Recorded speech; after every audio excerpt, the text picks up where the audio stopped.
This program is to help teach the Ten Commandments. We have an online version of this. My daughter did, and it looks much better than this one that I did. I don't know whether very many people know, but the Ten Commandments, there are different versions of the Ten Commandments. There's the Roman Catholic and Lutheran numbering, and then there's the Reformed numbering. And so when they started banning us from having the Ten Commandments on the walls of the school, I thought, well, why don't we send them to school in the minds of the kids? So that's when I wrote this program. And we try to think of ways to memorize them. And some people have thought of hand signals and things to help by holding up different numbers of fingers. There's some helps out there to help kids memorize the Ten Commandments. But I didn't invent those, so that would be stealing if I presented them as if something I had done. But right now, we've got they're all jumbled up, and we are going to choose which one. But see, we've got the Reformed numbering, and if you change to the Roman Catholic numbering, this goes back to a smaller version from a smaller size window. I didn't revise the Roman Catholic version, but now it changed to the Reformed numbering. The Roman Catholics combine the commandment about the graven image with the commandment, you shall have no other gods, and then separate the coveting command into two. We both have 10 commandments. I thought if we didn't want to have a sectarian view of the 10 commandments, why don't we just remove the numbers and just write down the words and not number them? And then you see, it wouldn't be Reformed, it wouldn't be Presbyterian, it wouldn't be Lutheran, it wouldn't be Catholic. And I have asked the Muslim students if they believe in the Ten Commandments, and they said yes. So it'd be pretty, universal across a lot of religions if we just put the Ten Commandments down without the numbers beside them. But we're looking at the Reformed one first here. Thou shalt have no other gods before me. That is the first commandment.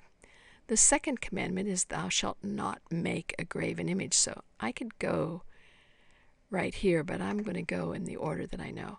So no graven image, any graven image of anything that is in the heavens above, the earth beneath. This is the second commandment. The third commandment is, you shall not take the name of the Lord thy God in vain. That's the third commandment. The fourth commandment is, remember the Sabbath day to keep it holy. And the fifth commandment, honor your father and mother. It's the fifth commandment. Sixth commandment, thou shalt not kill.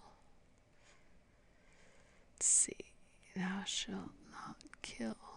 Up here, 6.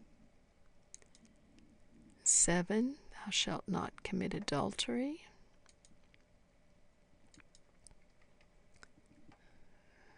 Thou shalt not steal. 8.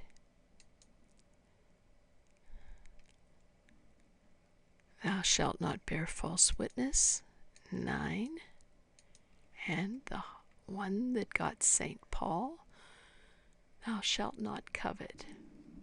Let's see if I can find thou shalt not covet. Press here to see if you identified them correctly. It said you knew them. If we started again,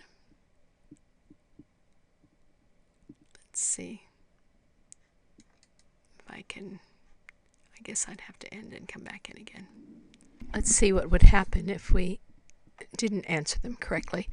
Thou shalt not take the name of the Lord your God in vain is the third commandment, but let's say I got it wrong and put it down as the first, and maybe I just thought this was first, second, third. Thou shalt not commit adultery. Remember the Sabbath day, that is the fourth. So this one would be right. So if I check that, you can see I've identified it. It's going to let me go on. Thou shalt not commit adultery is the seventh, and I could check again because we don't want to discourage people too much. And honor thy father and mother, that's the 5th commandment. Every time you get one right, it turns this turquoisey color, and if it's wrong, it stays gray. That's how it works. It's just to help kids get familiar with which commandment is which. They seem to play it willingly enough. It's not exciting as a video game, but it's more fun to them than pencil and paper. So, the 10 Commandments.